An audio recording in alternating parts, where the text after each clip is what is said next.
Student welcome to I science. आज आपके सामने मैं थर्मोडायनामिक्स का 6th लेक्चर लेके आया हूँ। लास्ट वीडियो में अगर आपको याद हो तो हम लोग ने न्यूमेरिकल्स किया था बेस्ड ऑन जो अलग अलग हम लोग ने थर्मोडायनामिक प्रोसेसेस पढ़े थे, उसी के बेस पे मैंने सब न्यूमेरिकल्स आपको कराए थे। आज मैंने जैसे आपको बोला था कि आज हम लोग करने वाले हैं एप्लीकेशन। जो थर्मोडायनामिक हमने अलग अलग प्रोसेस जो पढ़ा है उसका एप्लीकेशन हम लोग देखें कहाँ पे होता है। तो कुछ एप्लीकेशंस है जैसे कि आपके सामने मैंने यहाँ लिखा हुआ हीट इंजन है। इसके बाद हम रेफ्रिजरेटर का पढ़ेंगे, फिर एयर कंडीशनर, हीट पंप। ये 3-4 एप्लीकेशंस हैं जो हम देखने वाले थर्मोडायनामिक, जिसमें थर्मोडायनामिक प्रोसेस होते हैं। ठीक है, तो मैं चलो बात करता हूँ आपसे। पहला वाला है जो हमारा एप्लीकेशन जिसको हम बोलते हैं हीट इंजन। अभी हीट इंजन का क्या मतलब है? हीट इंजन वो डिवाइस है, हीट इंजन वो डिवाइस है जो कि हीट को कन्वर्ट करता है into mechanical work. Heat engine वो डिवाइस है, वो मशीन है जो हीट को कन्वर्ट करता है इनटू मैकेनिकल वर्क। अब ये जो हीट मैकेनिकल वर्क में कन्वर्ट हो रहा है वो पूरा का पूरा कन्वर्ट नहीं होता। पूरा कन्वर्ट होगा तो हम तो बोलेंगे आइडियल हीट मशीन है या हीट इंजन है, लेकिन आइडियल तो होता नहीं है, प्रैक्टिकल होता है। तो यहाँ पे हमको लिखना चाहिए, सिर्फ हीट नहीं लिखना चाहिए, पार्ट ऑफ हीट।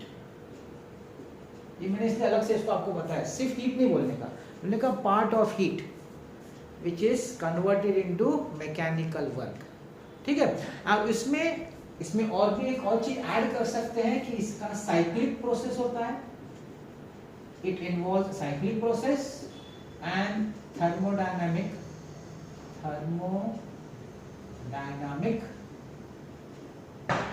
changes या प्रोसेस भी हो सकते हैं।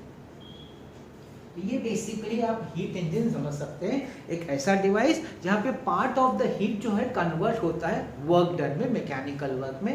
एक साइक्लिक प्रोसेस है जो अलग अलग स्टेज से थर्मोडायनामिक प्रोसेस होते हुए जाता है।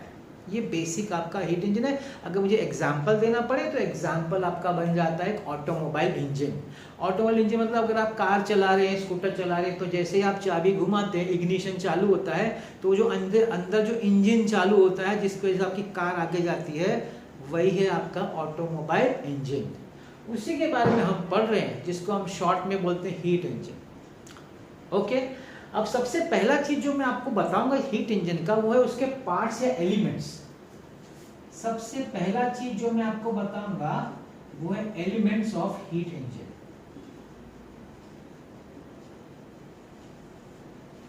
उसके जो मेन हम लोग बोल सकते हैं कोर पार्ट्स है कि नहीं। तो पहला वाला जो पार्ट है या एलिमेंट है हीट इंजन का, उसको हम बोलते हैं वर्किंग सब्सटेंस। वर्किंग सब्सटेंस, इसको आप सिस्टम भी बोल सकते हैं, इसको आप सिस्टम भी बोल सकते हैं। वर्किंग सब्सटेंस का मतलब होता है वो चीज जो कि एक्चुअली वर्क करेगी, जिसकी वजह से वर्क होगा। वो जो सब्सटेंस जो चाहिए ना, जिसकी वजह से वर्क होगा, उसको हम बोलते हैं वर्किंग सब्सटेंस या सिस्टम। जैसे कि फॉर एग्जाम्पल आपका जो ऑटोमोबाइल इंजन है, अगर वो सपोज पेट्रोल का, डीजल का है, तो वो जो पेट्रोल या डीजल है वो वेपर फॉर्म में मिक्स होता है एयर के अंदर, तो वो आपका बन जाता है वर्किंग सब्सटेंस। ठीक है ना। तो ये जो वर्किंग सब्सटेंस होता है वही एक्चुअली वर्क करता है। वो करता क्या ना, हीट लेता है। मैंने बोला ना, हीट जो कन्वर्ट होता है मैकेनिकल वर्क में, तो हीट लेने का और वर्क करने का, ये जो काम जो करना है ना, वो ये वर्किंग सब्सटेंस करता है। तो अगर स्टीम इंजन होगा, पुराने ज़माने में स्टीम इंजन था, तो वहाँ पे जो वर्किंग सब्सटेंस था वो स्टीम था।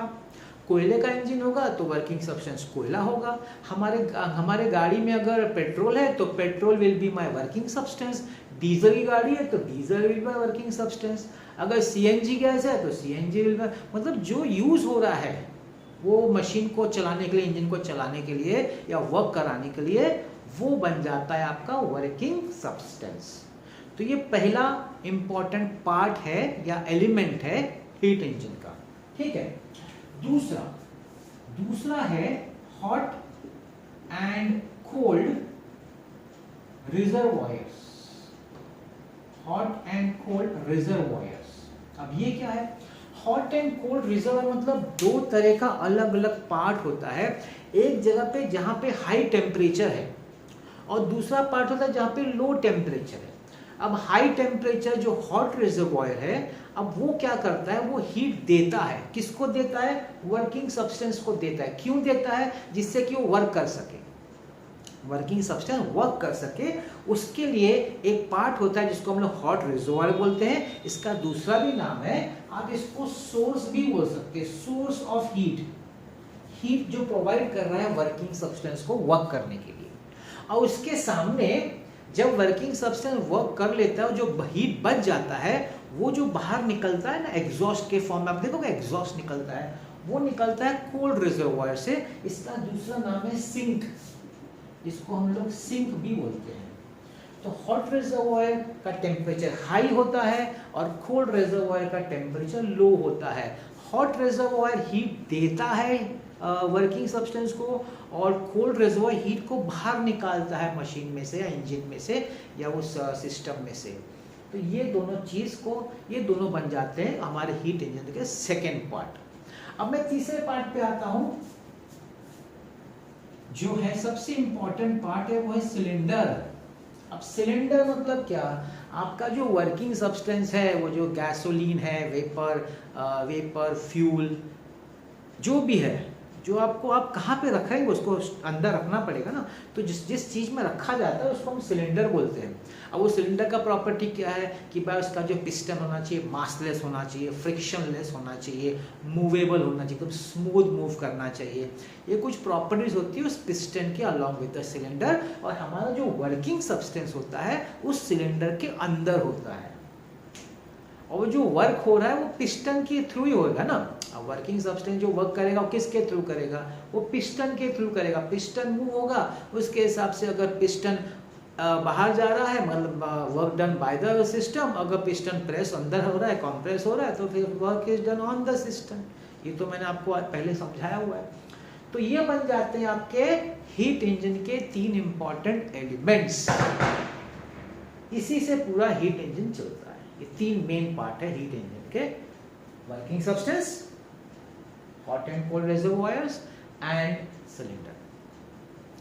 अब हीट इंजन अलग अलग तरह के होते हैं, जैसे कि एक बोल सकता है कोई एक्सटर्नल कंबशन हीट इंजन, कोई बोल सकता है इंटरनल कंबशन हीट इंजन। अभी एक्सटर्नल कंबशन हीट इंजन होता है वो हीट इंजन जहाँ पे आपका जो वर्किंग सब्सटेंस है ना, बाहर उसका कंबशन होता है, बाहर उसको हीट प्रोवाइड किया जाता है। जैसे आपका स्टीम इंजन है, अभी तो जैसे मतलब बंद हो गया, कभी आप वीडियो कहीं देखें यूट्यूब में स्टीम इंजन के बारे में, तो जो कंबशन होता है वर्किंग सब्सटेंस का, जो उसको हीट प्रोवाइड होता है, उसमें जो रिएक्शन होता है वो बाहर होता है।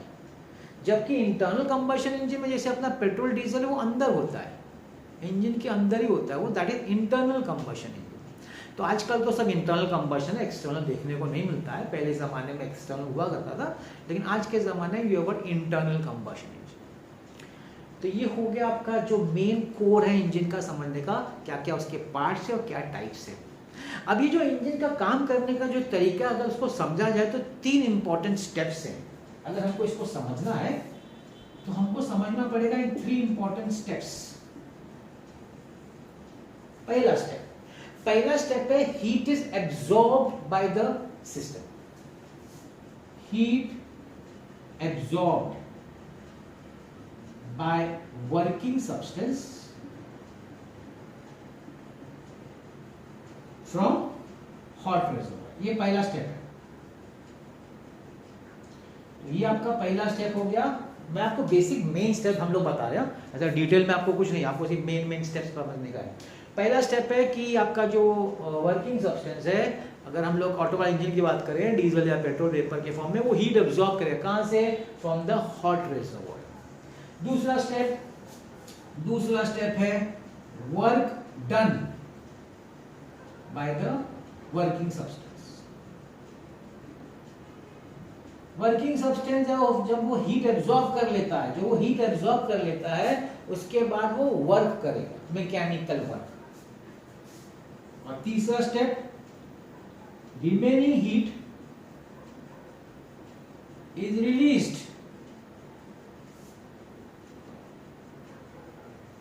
is released through cold reservoir. मतलब जो बच गया हीट, जिसका पूरा काम ही नहीं हुआ, वो जो हीट है वो कोल्ड रिजर्वायर जिसको हम लोग सिंक बोलते हैं, उसमें से वो रिलीज हो जाता है। तो ये 3 मेन स्टेप्स हैं, these are 3 important steps for the working of a heat engine। एक जो हीट इंजन काम करता है उसके 3 मेन स्टेप्स माने जाते हैं। अब देखिए मैंने एक डायग्राम आपके सामने बना, ये डायग्राम टेक्स्ट बुक में तो नहीं है, लेकिन ये डायग्राम को समझने देखने से ना थोड़ा सा एक क्लियर पिक्चर होता है, इसलिए मैंने बनाया। इस डायग्राम की मदद से मैं आपको 2 चीज एक्सप्लेन करूंगा। एक है आपका flow diagram of heat engine, ये जो आप बोलते हैं ना कोल्ड रिजर्वायर, हॉट रिजर्वायर, ये सब दिखाने के लिए ये फ्लो डायग्राम है। और दूसरा जैसे कि थर्मोडायनेमिक प्रोसेस है तो उसका पीवी डायग्राम भी मैंने यहाँ आपके सामने ड्रॉ किया हुआ है। ये टेक्स्ट में नहीं, ये दोनों तो है डेफिनेटली, ये नहीं है तो ये ऐसा ड्रॉ करना जरूरी नहीं है, लेकिन डायग्राम से समझेगा तो बहुत क्लैरिटी होती है। ठीक है, तो चलिए स्टार्ट करता हूँ मैं आपको एक्सप्लेन करना। तो सबसे पहले मैं आपको फ्लो डायग्राम बताता हूँ, क्योंकि मैंने जो आपको चीज बताई ना यहाँ पे, उसको मैं रिलेट करता हूँ एकदम फ्लो डायग्राम। अब फ्लो डायग्राम में मतलब क्या है, एक एनर्जी फ्लो डायग्राम है जो एरो के फॉर्म में बता रहा है कि किस तरीके से मेरा हीट इंजन काम कर रहा है। तो जो एरो दिखा रहा है ना वो बता रहा है फ्लो ऑफ हीट एनर्जी। अब देखिए ये आपका हॉट रिजर्वायर, एक हॉट रिजर्वायर है, उसका हाई टेम्परेचर है, TH मतलब हाई टेम्परेचर। यहाँ पे कोल्ड रिजर्वायर है, लो टेम्परेचर कोल्ड, TC। तो यहाँ से हीट मिलने वाला है किसको, वर्किंग सब्सटेंस को, यहाँ से हीट निकलने वाला है जो बच गया। तो ये आपका सिंक है, जो जहाँ से एग्जॉस्ट निकलता है ना, किसी भी कार का, ट्रक का एग्जॉस्ट, वो यहाँ से निकलता है। और ये अंदर हीट हाई टेम्परेचर रहता है जो हीट प्रोवाइड करता है आपके वर्किंग सब्सटेंस को। ये जो सर्कल मैंने बताया, हम लोगों ने बताया, ये आपका इंजन वाला मेन पार्ट है। अभी देखिए क्या है ना, इनपुट हीट, अभी टेम्परेचर की वजह से आप हीट प्रोवाइड करेंगे, किसको हीट प्रोवाइड करेंगे, आप हीट प्रोवाइड करेंगे वर्किंग सब्सटेंस को। तो यहाँ से वर्किंग सब्सटेंस को हीट प्रोवाइड हो रहा है, सपोज QH, क्योंकि वो high temperature, high, H is denoting high. अब आपने इसको प्रोवाइड किया, अब ये देखिए ये आपका विड्थ है, इसको पाइपलाइन बोलते हैं, पाइपलाइन। अब इस पाइपलाइन में से थोड़ा सा हीट यूज हो रहा है वर्क कर देने के लिए, this is the part of work done. और जो हीट बच गया वो जाता है आपके कोल्ड रिजर्व, जो एग्जॉस्ट के फॉर्म में निकल जाता है। और ये बहुत इंपॉर्टेंट चीज ये है कि जो विड्थ होता है ना पाइपलाइंस का, ये प्रोपोर्शनल होना चाहिए, ऐसा कुछ भी नहीं बना देने का। अभी सपोज वर्क ज्यादा है तो इसका थिकनेस ज्यादा होगा, और कम हीट निकल रहा है, ये पतला बनाने का। ये कब होगा पता है, जिसकी नई गाड़ी अगर आपने खरीदी है तो पता ना उसका जो धुआं बहुत कम निकलता है, इसका मतलब ज्यादा उसका वर्क हो रहा है, गाड़ी अच्छी चल रही है, उस समय ये जो पोर्शन ना इसका पाइपलाइन थिक मोटा कर देने का और इसको पतला कर देने का। जब गाड़ी पुरानी हो जाती है तो उसमें से धुआं ज्यादा निकलता है, मतलब ये ज्यादा निकल रहा है तो ये विड्थ बढ़ जाएगा और ये पतला हो जाएगा, इसका मेरा ये मतलब है। तो ये पतला मोटा जो है डिफाइन करता है कि कितना अमाउंट ऑफ वर्क हो रहा है या कितना अमाउंट ऑफ हीट बाहर निकल रहा है। तो ये सब प्रोपोर्शनल है, जितने विड्थ्स हैं ना they are proportional to the amount of heat और द मैकेनिकल वर्क। ठीक है, तो ये बेसिकली आपका ये वर्क डायग्राम है हीट इंजन का, फ्लो डायग्राम। इसमें जो QH है, कैन आई से QH इज पॉजिटिव? यस, हम लोग पॉजिटिव लेंगे। क्यों? क्योंकि थर्मोडायनेमिक्स का एक रूल है कि जो हीट सिस्टम लेता है वो पॉजिटिव माना जाता है। QH जो हीट बाहर जा रही है उसको हम क्या लेंगे, QH को हम नेगेटिव समझेंगे, QH will be taken as negative। तो टोटल हीट अगर हम लोग को लिखना हो, total heat Q, total heat Q will be equal to QC है, QH प्लस QC कोई लिखेगा तो टेक्स्ट बुक में ऐसा लिखा माइनस मॉडुलस QC। अभी QC नेगेटिव क्यों है, क्योंकि हीट बाहर जा रहा है, और ये पॉजिटिव, इसको मॉडुलस में लिखा, माइनस ऐसे लिखा है, that's okay, that is not a problem. ये टोटल नेट हीट है जो हम लोग बोल सकते हैं। इसका वर्क डन मैं आपको बताने वाला हूँ। ये आपका बेसिकली फ्लो डायग्राम है, एनर्जी फ्लो डायग्राम। डायग्राम भी पूछ सकते हैं आपको, देखिए डायग्राम पूछा 2 मार्क का तो बड़ा ध्यान से सब थिकनेस विकनेस ये सब बराबर से ड्रॉ करने का, ऐसा रैंडम फिगर नहीं ड्रॉ करने का। अब आता हूँ मैं आपके एक्चुअली जो इंजन का अंदर का पार्ट है, बड़ा इंटरेस्टिंग पार्ट है। मैं तो बहुत बेसिक डायग्राम बनाया आपके लिए, जिससे आप जरा इमेजिन करिएगा। अब देखिए ये बेसिकली आपका ये ना पिस्टन वाला पार्ट है और ये अंदर का सिलेंडर है, ठीक है। अब ये इनटेक वाल्व है, दिस इज इनटेक वाल्व, ये आपका एग्जॉस्ट वाल्व है जहां से ये कोल्ड रिजर्वायर है, बाहर निकलता है धुआं, ये आपका फ्यूल इंजेक्टर है। जब आप चाबी घुमाते हैं कार की या गाड़ी की तो अंदर है ना वो स्पार्क क्रिएट होता है, जिससे आग, जिससे वो धुआं मतलब जलना शुरू होता है, तो वो आपका फ्यूल इंजेक्टर, उसमें से फ्यूल जाता है, इंजेक्ट होता है इसमें। और ये आपका इनटेक वाल्व है। अब क्या होता है, यहाँ पे आपका फ्यूल शुरू हो जाता है बर्न होना। अब जब फ्यूल बर्न होना शुरू हो जाता है तो इसकी वजह से पिस्टन मूव करना शुरू करता है। अब जब पिस्टन मूव करना शुरू होता है तो it is connected to crank and shaft arrangement. ये क्रैंक और शाफ्ट अरेंजमेंट है जिसकी वजह, ये व्हील को कनेक्ट है, आपका जो चारों व्हील से उसको कनेक्ट है। ये ऊपर नीचे जब होता है ना तो ये घूमता है, इस तरीके से आपका टायर घूमता है। जैसे नीचे गया ये नीचे आया, ऊपर गया तो ये आगे घूमेगा, पहले आधे पार्ट में नीचे जाएगा, आधे पार्ट में ऊपर लेगा, मतलब टायर इनफैक्ट घूमा। पिस्टन ऊपर नीचे हो रहा है लेकिन ये आधे नीचे रहेगा फिर आधा ऊपर, तो टायर एक्चुअली आपका घूम रहा है। तो इस तरीके आपको मैं बेसिक बता रहा हूँ, मैं आपको स्टेप बाय स्टेप एक्सप्लेन करूंगा। तो ये बेसिक स्टेप्स हो रहा है आपके ऑटोमोबाइल हीट इंजन में। अब मैं आपको एक एक स्टेप एक्सप्लेन करूंगा क्योंकि इसमें 4 मेन स्टेप्स है। थर्मोडायनामिकली ये 4 मेन स्टेप्स का बना हुआ है जो आपका ये जो ऑटोमोबाइल इंजन जो वर्किंग कर रहा है हीट इंजन, तो मैं आपको 4 स्टेप्स में इसको एक्सप्लेन करने वाला हूँ, तो ध्यान से समझिएगा। तो ये आपका पीवी डायग्राम है। तो सबसे पहले हम लोग पॉइंट ए पे हैं। पॉइंट ए पे मतलब क्या, आपने यहाँ से फ्यूल इंजेक्ट किया और इसको आपने ऑन कर मतलब इग्नाइट कर दिया। इग्नाइट किया तो उस समय क्या होता है, उस समय हीट एब्जॉर्ब कर रही है, सिस्टम हीट एब्जॉर्ब कर रहा है। ए से बी तक जो हीट एब्जॉर्ब हो रही है it is eight constant volume, मतलब ये वॉल्यूम चेंज नहीं हो रहा है, सिर्फ हीट एब्जॉर्ब हो रही है। हीट एब्जॉर्ब हो रही है, प्रेशर बढ़ेगा, टेम्परेचर बढ़ेगा, इंटरनल एनर्जी बढ़ेगी, लेकिन वॉल्यूम नहीं बढ़ेगा। मतलब जो पहला स्टेप है, जो पहला स्टेप है, first step is a isochoric process आप बोल सकते हैं। कांस्टेंट वॉल्यूम में हीट एब्जॉर्ब करेगा, यहाँ से जो इंजेक्ट होगा फ्यूल और जो इग्नाइट होगा, प्रेशर बढ़ेगा और टेम्परेचर बढ़ेगा अलॉन्ग विद इंटरनल एनर्जी। तो ए से बी तक सिर्फ हीट एब्जॉर्ब हो रहा है, जो यहाँ से आप समझ सकते हैं हॉट रिजर्वायर से ही लिया जा रहा है। अब पॉइंट बी पे पहुंचने के बाद क्या होगा, ये जो पिस्टन है वो नीचे की तरफ जाएगा, मतलब कि इट विल एक्सपैंड, ये गैस एक्सपैंड होगा। अब जब गैस एक्सपैंड होगा, पिस्टन नीचे की तरफ जाएगा, मतलब work is done by the gas, क्योंकि गैस पुश करेगा पिस्टन को। वो जो अंदर प्रेशर बड़ा है, जमा हुआ है, उस प्रेशर से वो पिस्टन को पुश करेगा। जब पिस्टन को पुश करेगा मतलब work is done by the gas. Now that process is this over here, this आप जैसे देख सकते हैं। तो ये आपका जो पुश करेगा उस समय गैस एक्सपांशन होगा, एक्सपांशन होगा मतलब वॉल्यूम बढ़ रहा है, तो work is done by the system, उस समय आपका वर्क डन पॉजिटिव माना जाएगा।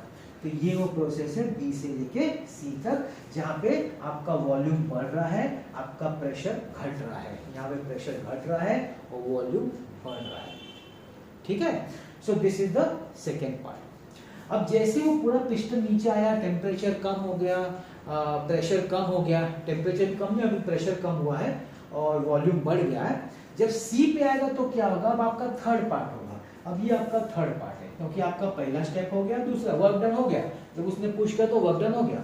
अब तीसरा पार्ट में क्या होगा, जो भी हीट बच गया है, जो भी हीट बच गया है वो यहाँ से निकलने वाला है एग्जॉस्ट वाल्व से। उस समय as per your thermodynamic process that is taking place at constant volume, मतलब ये नीचे आ चुका है, ये नीचे आ गया है, वॉल्यूम वही रहेगा, और वो जो एग्जॉस्ट गैस है जो कोल्ड रिजर्व में जाना है, जिस हीट को जो बच चुका है वो निकलना शुरू होता है। तो इस पार्ट में हीट रिजेक्ट हो रहा है अगेन एट कांस्टेंट वॉल्यूम। इस समय जब हीट रिजेक्ट हो रहा है तो टेम्परेचर कम हो रहा है, ठंडा हो रहा है, कूलिंग हो रहा है, कूलिंग प्रोसेस चल रहा है। और उसके बाद फोर्थ स्टेप, एक बार कोई हीट एग्जॉस्ट निकल गया, नेक्स्ट स्टेप क्या होगा, अभी ये पुश इसको वापस ऊपर जाएगा। अब जब वापस ऊपर जाएगा तो फिर आगे घूमेगा डेफिनेटली। अब जब ये ऊपर जा रहा है मतलब अभी गैस कॉम्प्रेस हो रहा है, तो now work is done on the gas. अब पिस्टन या सिस्टम पे वर्क हो रहा है, piston is doing work on the gas, तो ये आपका हो जाएगा कॉम्प्रेशन, मतलब वॉल्यूम कम हो रहा है, प्रेशर कम हो रहा है और ये वापस ऊपर जाएगा। ये पूरा हो गया आपका एक साइकिल। बड़ा फास्ट होता है, ये तो मेरे एक्सप्लेन करने में इतना टाइम गया, लेकिन आप इमेजिन कर सकते हैं कितना फास्ट होता है, बहुत फास्ट होता है। ये तो एक स्ट्रोक है, 4 स्ट्रोक इंजन होता है, वेरी फास्ट। तो इस तरीके से एक पूरा साइकिल कंप्लीट होता है और यही साइकिल बार बार रिपीट होता रहता है। इस कंटिन्यूसली रिपीटिंग, आपका व्हील टायर आगे धड़ाधड़ आगे आगे आगे घूमता चलता जाता है। That's how the working takes place. इसमें एक दो चीज और है। एक चीज ये है कि भाई ये साइक्लिक प्रोसेस है, जहां से स्टार्ट किया वापस वहां गए। तो साइक्लिक प्रोसेस याद करिए, मैंने आपको एक्सप्लेन किया था, साइक्लिक प्रोसेस में change in internal energy is equal to zero. There is no internal change in internal energy because cyclic process है। तो जहां से स्टार्ट किया अगर वापस वहीं आ गए तो इंटरनल चेंज होगी नहीं डेफिनेटली। तो what about first law of thermodynamics? First law of thermodynamics बोलता है Q is equal to delta U plus W। अभी डेल्टा U तो जीरो है तो Q is equal to W, क्योंकि चेंज इंटरनल तो जीरो होगा साइक्लिक में। Now Q is nothing but your QH minus QC। So this is your work done. ये जो वर्क डन हो रहा है। अच्छा, अगर आपको इस ग्राफ से वर्क डन निकालना बड़ा आसान तरीका है। क्या करने का? ये जो शेडेड पोर्शन है वही तो देगा वर्क डन। मैं आपको बता चुका साइक्लिक में जो शेडेड पोर्शन होता है ना अंदर लूप के अंदर, that gives you the work done. उसका एरिया निकाल दो। अब आप कैसे निकालेंगे? वो इंटीग्रेशन से निकालने का। जिन लोगों को इंटीग्रेशन चैप्टर आता है, डेफिनेट इंटीग्रेशन का एप्लीकेशन आप निकाल सकते हैं उससे। है नहीं आपको निकालना नहीं, मैं सिर्फ बता रहा हूँ कि ऐसा निकाला जा सकता है। एक लास्ट इंपॉर्टेंट पार्ट है, वो है efficiency. Efficiency very important part. Efficiency देखिए, कोई भी इंजन जब काम करता है तो हम जब नया गाड़ी लेते हैं तो हमको अच्छा क्यों लगता है? क्योंकि उसकी एफिशिएंसी अच्छा है। What is the meaning of efficiency? Efficiency मतलब कम पेट्रोल डीजल में वो ज़्यादा डिस्टेंस कवर करता है। मतलब हम बोलते हैं अच्छा है। जैसे जैसे गाड़ी पुरानी होने लगती है तो ज़्यादा हम बोलते हैं ज़्यादा पीता है, ज़्यादा पेट्रोल पीता है, मतलब एफिशिएंसी कम हो गई है। तो उसी को डिफाइन किया by a symbol called as eta, efficiency of heat engine eta. अब ये क्या बोलता है?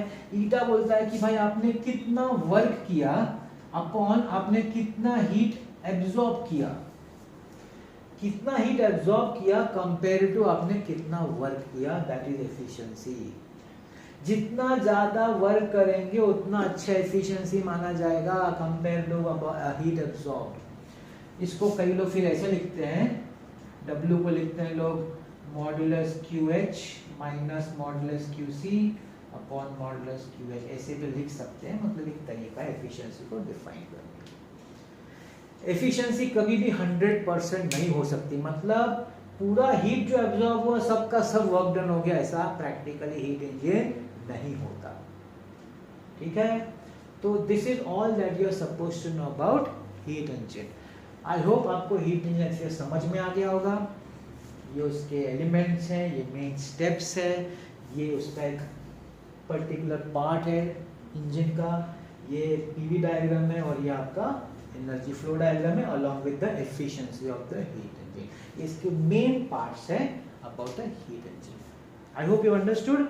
जो सेकंड नेक्स्ट पार्ट है मुझे आपको एक्सप्लेन करना है, वो हमारा रेफ्रिजरेटर है। That is also very interesting. तो यहाँ देखिए, मैंने आपके सामने रेफ्रिजरेटर का डायग्राम बनाया है। तो यहाँ पे हम लोग ने अभी हीट इंजन पढ़ा, अब हम रेफ्रिजरेटर देख रहे हैं। अब रेफ्रिजरेटर में क्या, हीट इंजन मैंने बताया था कि heat is converted into mechanical work part of the heat. ये रिवर्स है, रिवर्स, दिस इज रिवर्स। क्या होगा इसमें? मैकेनिकल वर्क टू हीट, ऐसा mechanical work to heat. Heat engine में था हीट टू मैकेनिकल वर्क, इसमें मैकेनिकल वर्क टू हीट है। ठीक है ना? तो ये वो डिवाइस है, दे आर सच डिवाइसेस जो कन्वर्ट करते हैं मैकेनिकल वर्क इनटू हीट। ये भी थर्मोडायनामिक प्रोसेस है, ये भी साइक्लिक प्रोसेस है। लेकिन फर्क है ये है कि ये फोर्स्ड कूलिंग है, इट इज फोर्स्ड कूलिंग, मतलब नेचुरल नहीं है। अब बताइए, जब हीट इंजन था ना वो नेचुरल प्रोसेस था, हीट हॉट से लिया कोल्ड को दिया, और नेचुरली होता है ना, heat always flow from hot body to a cold body. जबकि रेफ्रिजरेटर का कंसेप्ट एकदम अलग है। आप जो ठंडा चीज है उसी में से हीट निकाल के उसको और ठंडा करते हैं और फेंकते किधर है? फेंकते वहां पे जहाँ पे गर्म जगह है। तो heat is taken from a cold body and sent into a portion which is hot, मतलब it is opposite to the law of flow of heat. Flow of heat has always flowing from hot to cold, और यहाँ तो आप cold to hot करा रहे, मतलब आप forced cooling करा रहे। It is called as forced cooling या आर्टिफिशियल कूलिंग। हम लोग इसको आर्टिफिशियल ही बोल सकते हैं, ये एक आर्टिफिशियल कूलिंग है। क्योंकि ये नेचुरली नहीं होता है, ये हमको करवाना पड़ेगा। और ये कौन रहता है, ये वर्क से रहेगा, वर्क करना पड़ता है उसके लिए, तो ये प्रोसेस होगा, नहीं तो ये प्रोसेस नहीं हो सकता अपने आप। ये प्रोसेस अपने आप नहीं हो सकता। रेफ्रिजरेटर का जो काम है वो अपने आप नहीं हो सकता, उसके लिए वर्क करना पड़ता है। अब इसके कौन कौन से एलिमेंट्स हैं भाई? एलिमेंट्स, अगर हम लोग एलिमेंट्स की बात करेंगे तो इसका जो पहला एलिमेंट है ना वो वही वर्किंग सब्सटेंस है। इधर जो वर्किंग सब्सटेंस है ना आपका, working substance is called as the refrigerant. Refrigerant जो कि जनरली फ्लोरिनेटेड हाइड्रोकार्बन होता है, फ्लोरिनेटेड हाइड्रोकार्बन, जो कि यू कैन से, और उसका लिक्विड एयर इक्विलिब्रियम स्टेट में रहता है, मतलब दोनों फेज आसानी से चेंज है, लिक्विड टू एयर या air to liquid, liquid to vapour बोल सकते हैं, एयर ही बोल सकते हैं। To be more precise let me write it as vapour, liquid vapour. Liquid vapour equilibrium state में रहता है, कभी भी कोई भी उसका स्टेट चेंज हो सकता है, क्योंकि रेफ्रिजरेटर ना वो फेज चेंज होता है ना, फेज, लिक्विड टेक से वेपर, वेपर से लिक्विड, ये जो फेज चेंज होता है ना उसी पूरा खेल होता है इस रेफ्रिजरेटर के वर्किंग में। तो ये जो आपका रेफ्रिजरेंट है जो अंदर मूव करता है रेफ्रिजरेटर में, that is fluorinated hydrocarbons, and they are in the equilibrium state of fluid, of vapor and liquid, दोनों स्टेट साथ में रहते हैं, they exist in equilibrium state। अब वो फटाफट कन्वर्ट हो जाते हैं जैसा रिक्वायरमेंट, हम देखेंगे जब हम लोग उसको एक्सरे डिटेल में पढ़ेंगे। तो ये पहला सब्सटेंस हो गया। दूसरा वही आपका रेजर्वॉयर है, hot and cold, hot and cold, लेकिन उसमें उल्टा है। उल्टा क्या है? वहां पे क्या था, हीट इंजन में हॉट रेजर्वॉयर से हीट लिया जाता था ना, यहाँ पे क्या पता है, heat is taken from the cold reservoir and it is given to the hot reservoir, ऐसा है। तो यहाँ पे हॉट रेजर्वॉयर सिंक जैसा काम करता है, कोल्ड रेजर्वॉयर आपका सोर्स जैसा काम करता है, आप वैसा ले सकते हैं। और तीसरा इसका जो है ट्यूबिंग है, पाइप्स, ट्यूबिंग। अब आप अगर रेफ्रिजरेटर अपने घर में देखें, उसका बाहर का पार्ट पीछे का देखें तो पाइप्स रहता है सब, है ना, पाइप्स। अंदर भी रहता है पाइप्स, आपको बाहर का अंदर का दिखता नहीं है, तो दो अंदर भी रहता है बाहर भी रहता है, वो तीसरा पार्ट होता है इसका। इसके मेन स्टेप्स क्या होते हैं? स्टेप्स, अगर हम लोग स्टेप्स की बात करें तो पहला स्टेप क्या होता है? Heat is taken from the cold reservoir, heat taken from cold reservoir. ये बड़ा इंटरेस्टिंग पार्ट है। ठंडी जगह से या हीट निकाल रहे, क्यों? उसको और ठंडा करने के लिए। तो ठंडी जगह अंदर से, फ्रिज के अंदर से हीट निकाला जा रहा है उसको ठंडा करने के लिए। Second, work is done on heat, ये जो हीट निकाला गया उसमें वर्क किया जाता है। और थर्ड स्टेप में heat is released in hot reservoir. Hot मतलब हम लोग बोल सकते हैं कि जो हमारा जो एनवायरनमेंट है ना बाहर, अगर आप फ्रिज के पीछे खड़े ना, आपको गर्म हवा आती हुई देखिए, गर्म हवा, वही आपका हॉट रेजर्वॉयर। रेफ्रिजरेटर में हीट बाहर छोड़ रहा होता है, फ्रिज के पीछे कभी भी खड़े रहेगा रेफ्रिजरेटर के पीछे, आपको गर्म हवा आएगी, वही हॉट रेजर्वॉयर, वो जो एनवायरनमेंट है उसको हम लोग हॉट रेजर्वॉयर बोलते हैं। तो ये मेन स्टेप्स है, मतलब इसमें उल्टा काम हो रहा है। हीट इंजन में हॉट से लेकर कोल्ड में जाता था, यहाँ पे कोल्ड में से हीट निकाला जा रहा है और हॉट में छोड़ा जा रहा है, उसके लिए वर्क करना पड़ता है। इसलिए हम लोग बोलते हैं कि यहाँ पे वर्क किया जा रहा है on heat, to remove heat. तो वो कौन करता है? वो कंप्रेसर। आपने सुना होगा कंप्रेसर आपके रेफ्रिजरेटर में नीचे, वो जो मशीन आवाज करती है ना, ऑटोमेटिक रहता है, पूरा टाइम नहीं चलता है, जब चलता है तो चलता है, फिर आवाज, जो भी आपको आवाज सुनाई देती है धीरे धीरे, जो रेफ्रिजरेटर कभी सुनेगा ध्यान से, वो आपका कंप्रेसर जो फ्रिज रेफ्रिजरेटर के नीचे है, वो ये काम कर रहा है। वो जो हीट आई है ना अंदर से, उसको बाहर भेजने का काम ये कंप्रेसर ही करता है। चलिए देखते हैं। तो अगर इसी को हमें आपका फ्लो डायग्राम में समझाऊं, तो ये कोल्ड रेजर्वॉयर है at temperature Tc and Qc, fridge के अंदर, उसमें से हीट निकाला जा रहा है, बाहर निकाला जा रहा है मतलब ये ले रहा है, और ये जो बाहर छोड़ा जा रहा है QH इज रिपोर्ट आउट।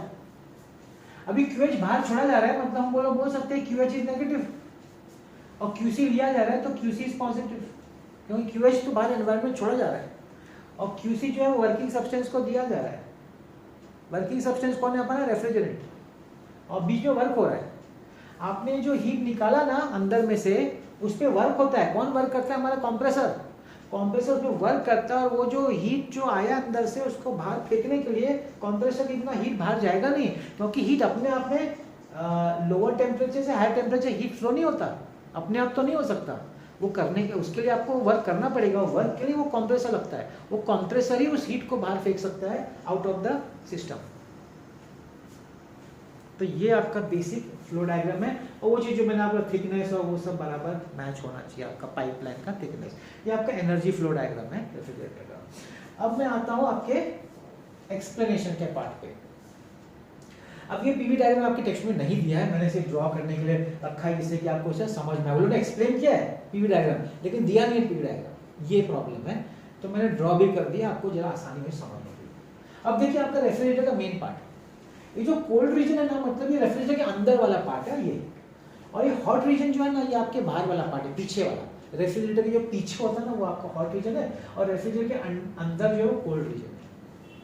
अब यहाँ पे मैंने लिखा heat rejection and heat absorption. Sorry, मैंने शायद उल्टा लिख दिया, यहाँ पे होना चाहिए हीट एब्जॉर्प्शन।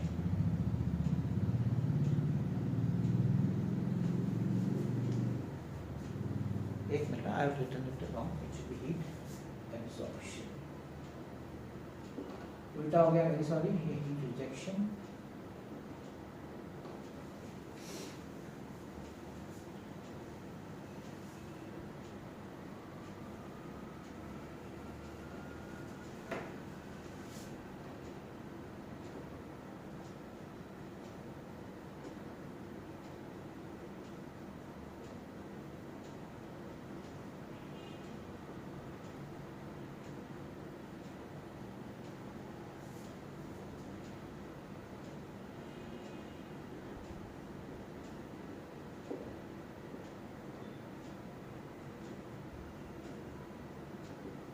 मैंने जरा उल्टा लिख दिया था, ये दोनों चेंज करना, ठीक है। तो ये आपका जो मैंने ब्लू से शेडिंग किया है ना, ये आपका फ्रिज के अंदर है। जो ब्लैक से शेडिंग किया बाहर है, ये हॉट रीजन है, ये कोल्ड रीजन है।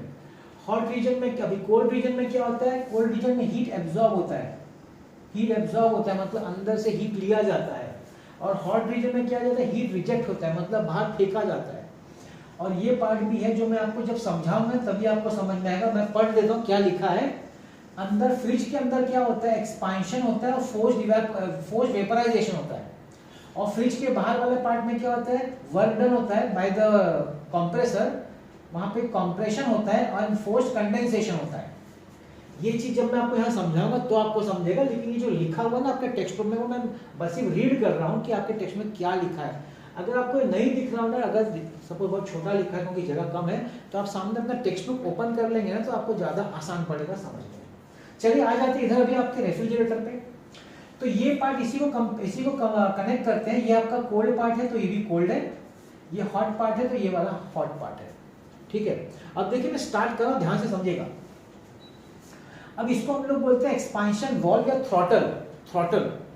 अब ये जो आपका रेफ्रिजरेंट है ना, रेफ्रिजरेंट फ्लोरिनेटेड हाइड्रोकार्बन, ये एक्चुअली यहाँ पे आता है लिक्विड फॉर्म में, it is the form of a liquid. जैसे मतलब वेपर भी रहता है उसका, लेकिन ज्यादा यहाँ लिक्विड रहता है। अब जब ये यहाँ पे एंटर करता है ना इस वाल्व के अंदर, तो अचानक वाल्व में वो एक्सपांड होता है। स्पेस बहुत ज्यादा है ना, तो लिक्विड एक्सपांड हो जाती है, प्रेशर लो हो जाता है, एक्सपांशन हो जाता है। ये जो एक्सपांशन होता है ना, दैट इज एडियाबैटिक। मैं आपको साथ में ग्राफिकली भी समझा रहा हूँ, ये दिया नहीं है ग्राफ, फिर भी आपको समझा रहा हूँ। तो इस जगह पे क्या हो रहा है, ए से बी जब फ्लूइड इधर पहुंचती है, यहाँ से हॉट रीजन से इस जगह पे एक्सपांशन वॉल में, तो गैस एक्सपैंड हो रहा होता है, उस समय कूल हो जाता है, ठंडा हो जाता है, लिक्विड फ्लूइड एक्सपांड होकर ठंडा हो जाता है, तो वेपर में कन्वर्ट हो जाता है, एक्सपांड होता है, प्रेशर कम होता है, टेम्परेचर कम हो जाता है, fluid converts into vapour which is in the form of an adiabatic expansion। और इसीलिए यहाँ देखिए लिखा है expansion, that is what is expansion, ठीक है। अब ये जो आपका फ्लूइड और एयर है ना, या वेपर, वो इधर फ्लो होना शुरू करता है, किधर? अंदर आपके फ्रिज के अंदर।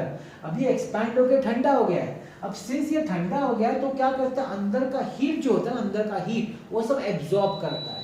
आपके फ्रिज के अंदर का जो हीट जो है, ये पाइपिंग से वो अंदर का हीट एब्जॉर्ब करता है। हीट जब एब्जॉर्ब करता है तो वो वेपराइज हो जाता है। क्यों वेपराइज हो जाता है? क्योंकि अंदर जो है लो प्रेशर है, लो प्रेशर की वजह से वो जल्दी वेपर के फॉर्म में बन जाता है। तो जो जो हीट एब्जॉर्ब करता है उसी वजह से वो वेपराइज हो जाता है। इसलिए यहाँ पे लिखा है फोर्स्ड वेपराइजेशन।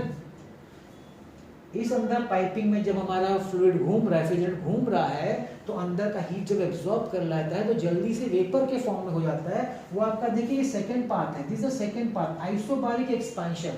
मतलब ये जो पार्ट हो रहा है ना, ये कांस्टेंट प्रेशर, आइसोबारिक मतलब कांस्टेंट प्रेशर, कांस्टेंट प्रेशर में हीट एब्जॉर्ब हो रहा है अंदर से, वेपराइज, हीट ऑफ वेपराइजेशन हो रहा है। ये मूव करता हुआ हीट एब्जॉर्ब करके अंदर के रीजन को ठंडा कर रहा है, करते करते एब्जॉर्ब करते करते वो यहाँ पे पहुंचता है, इट रीचेस पॉइंट सी। अब पॉइंट सी के यहाँ पे आपका क्या है, कंप्रेसर है। अब कंप्रेसर क्या करता है? कंप्रेसर है ना, ये जो आया है ना एयर वेपराइज फॉर्म में, उसको कंप्रेस करेगा, इसलिए उसका नाम कंप्रेसर, इसको कंप्रेस करेगा। कंप्रेस करने से क्या हो जाता है, ये वापस फ्लूइड में कन्वर्ट हो जाता है, टेम्परेचर बढ़ जाता है, तो उस समय होता है आपका एडियाबैटिक कंप्रेशन। आपका वॉल्यूम घट रहा है, कंप्रेस हो रहा है, प्रेशर बढ़ रहा है। कंप्रेशन होता है, वॉल्यूम घटता है, प्रेशर बढ़ता है, टेम्परेचर इंक्रीज हो जाता है लिक्विड फॉर्म में। अब वो यहाँ पे पहुंच गया, इस जगह पहुंच गया। अब जब ये बाहर, अब यहाँ हम लोग आगे बाहर वाले पाइप पे, अब आपका लिक्विड गर्म है, बाहर वाले पाइप पे आ गया ना, तो जो गर्म हीट है वो आप बाहर रिलीज करना, एनवायरनमेंट में रिलीज करना शुरू करता है, that is in the form of isobaric compression. मतलब इस जगह वापस प्रेशर चेंज नहीं होता है, इस तरीके से वो अपना हीट दे देता है, वापस यहाँ पहुँचता है, पूरा एक साइकिल कंप्लीट हो गया आपका।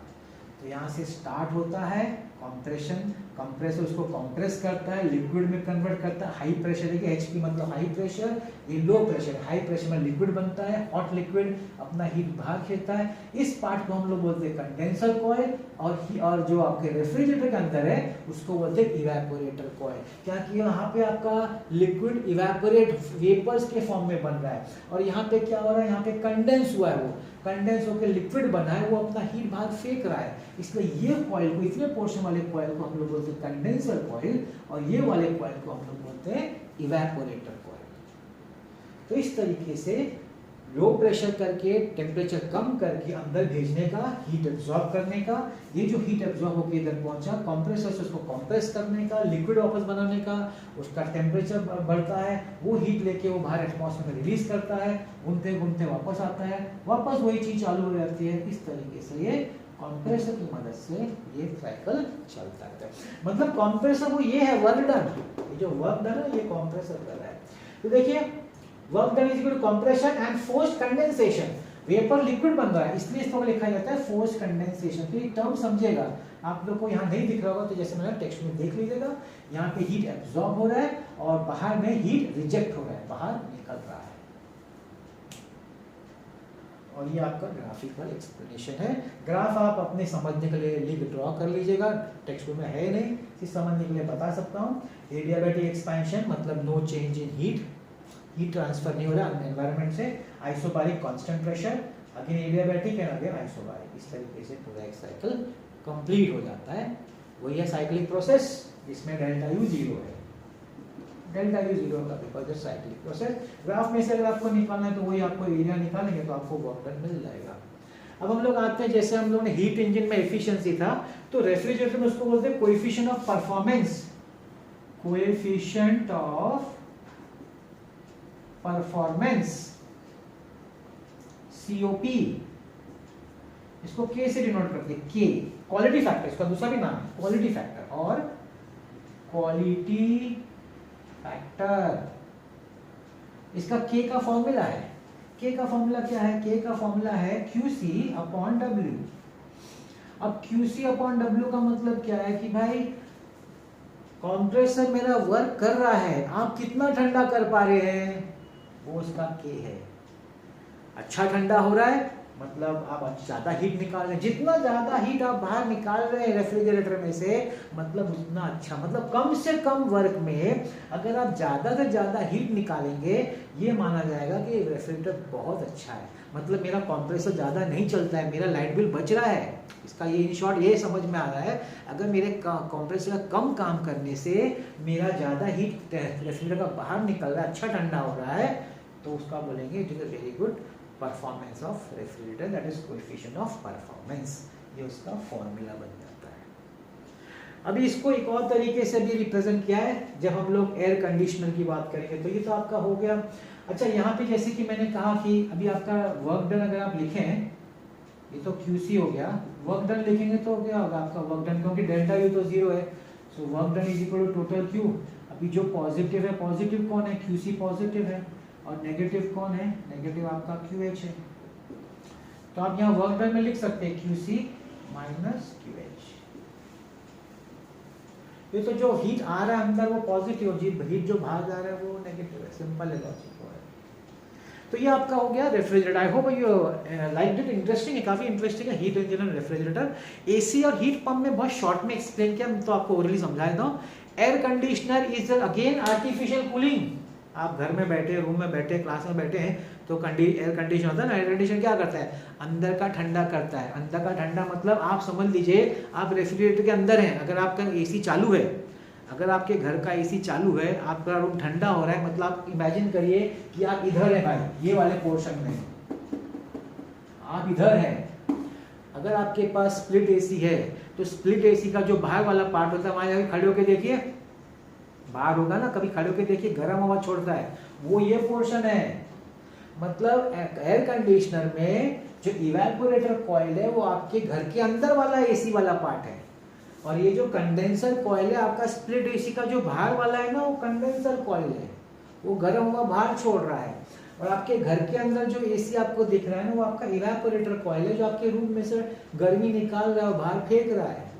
अच्छा, उसका फैन भी होता है, एसी में एक्स्ट्रा फैन होता है, वो रूम को वो ठंडा कर, जो कूल होता है उसको घुमाने के लिए तो वो भी होता है उसमें। That is about air conditioners. Air conditioner को बहुत शॉर्ट में, क्यों शॉर्ट में, क्योंकि वो यही है, सेम है, सिर्फ ये ध्यान रखना है कि इवेपोरेटर कॉइल आपके रूम के अंदर है और कंडेंसर कॉइल बाहर है। और जनरली इसमें भी K का वैल्यू है ना 2 से 2.5 या 3.5 तक होता है, 2 to 3 K का वैल्यू अच्छा माना जाता है for air conditioners. Air conditioner में थोड़ा सा इसमें फॉर्मूला में उन लोगों ने थोड़ा चेंज मतलब अलग तरीके से एक्सप्रेस किया है। इसको उन लोगों ने लिखा है HT/PT, H/P। मतलब क्या, power is work upon time, तो वर्क को लिख सकते हैं पावर इनटू टाइम, और heat is equal to this change of rate of change of heat per unit time is nothing but the Joule's heating effect H। तो उसको HT लिख के TT कट करके H/P ऐसा उन्होंने दिया हुआ है, कुछ ऐसा यूज तो नहीं दिया है, तो मैं आपको बता रहा हूँ। अभी एक और दो चीज बताना है, जैसे कि आपका जो रेफ्रिजरेटर होता है उसका हम लोग को जो कैपेसिटी वॉल्यूम में बताया जाता है, पता है वॉल्यूम इतना लीटर का है, वो जो लीटर में बताते हैं मतलब आपकी रेफ्रिजरेटर की कितनी कैपेसिटी है, वो लीटर में होता है उसका कैपेसिटी। और आपका जो एसी होता है ना वो टन में होता है, 1.5 टन 2 टन एसी, मालूम है ना, अगर आप खरीदने जाए तो कौन से टन का पूछा जाता है, 2 टन 3 टन। ये टन क्या होता है मतलब टन, ये टन एक्चुअली पुराने ज़माने में ना ये जो बर्फ़ होता था ना, तो कितना बर्फ़ एक दिन में पिघल सकता है, एक दिन में उतना वो टन हो गया। मतलब आपका रेफ्रिजरेटर सॉरी एयर कंडीशनर अगर जितना वो कूलिंग कर रहा है उसके हिसाब से सपोज 2 टन एक दिन में कूल हो रहा है, मतलब पिघल जाता है, मेल्ट होता है, तो एसी 2 टन हुआ। एक दिन में अगर 1.5 टन बर्फ पिघल सकता है उस एसी से, तो वो 1.5 टन हो गया। मतलब वो जो टन होता है ना वो बताता है कितना आइस मेल्ट हो सकता है एक दिन में। ये पुराने ज़माने का सिस्टम था, उसी को लेके लोग चल रहे हैं टन के फॉर्म में। और एक लास्ट है हीट पंप, लास्ट इसका हीट पंप। अब जहाँ पे जम्मू कश्मीर में जाएंगे, शिमला, कुल्लू मनाली, जहाँ पे बर्फ गिरता है, तो बर्फ जहाँ पे आपके यहाँ गर्मी है तो आप एसी लगाते हैं अंदर ठंडा होने के लिए। अब जहाँ पे बर्फ गिर रहा है वो लोग क्या करेंगे, वो लोग को तो अंदर गर्मी चाहिए, तो क्या करने का, ये जो है ना ये उल्टा कर देने का। मतलब ये जो इवेपोरेटर कॉइल है इसको घर के बाहर, कंडेंसर कॉइल है इसको घर के अंदर, कि कंडेंसर कॉइल तो गर्म हवा छोड़ता है ना, तो इसको अंदर रखने का। हीट पंप में कंडेंसर कॉइल आपके घर में होता है। अभी आप लोग ने देखा नहीं होगा कि यहाँ पे होता नहीं है, अगर आप वहाँ जाएंगे जहाँ पे बर्फ गिरता है वहाँ पे कंडेंसर कॉइल रूम के अंदर होता है, इवेपोरेटर कॉइल बाहर होता है, बाहर का हीट वो अंदर लेता है और यहाँ पे अंदर रूम में छोड़ा जाता है ये जो हॉट रीजन है ना, तो आपके रूम में गर्म हवा छोड़ता है, तो गर्म हवा छोड़ता है तो रूम में गर्मी रहती है, जबकि बाहर एकदम ठंड रहता है। ये आपका हीट पंप है। ये रेफ्रिजरेटर, ये सब जो एयर कंडीशनर, हीट पंप है, ये सब उल्टा काम करते हैं, मतलब फोर्स्ड है, जबरदस्ती। इनके लिए कंप्रेसर लगता ही है। Without compressor you can not do that work part, मतलब हीट को अंदर भेजना या जहाँ भी आपको कूलिंग करना है, उसके लिए कंप्रेसर इज इम्पॉर्टेंट। तो कंप्रेसर सबसे इम्पॉर्टेंट पार्ट हो जाता है इनके वर्किंग का। तो आज मैंने आपके साथ ये पार्ट कंप्लीट किया। एप्लीकेशन जो कि हीट इंजन है, रेफ्रिजरेटर है, आपका एसी एयर कंडीशनर है एंड हीट पंप है। तो यहाँ पे हमारा first law of thermodynamics, thermodynamic process and applications खत्म होता है। नेक्स्ट वीडियो में I will introduce to you second law of thermodynamics, और एक कार्नोट साइकिल है जो कि आइडियल हीट इंजन भी है, जो हम लोग देखेंगे। That will be my second video about thermodynamics. ठीक है, तो यहाँ पे हम लोग अपना लेक्चर कंप्लीट करते हैं। आई होप आपको ये लेक्चर अच्छा लगा होगा, और अगर आपको अच्छा लगा तो please don't forget to like, share and subscribe, and thank you so much for watching this video.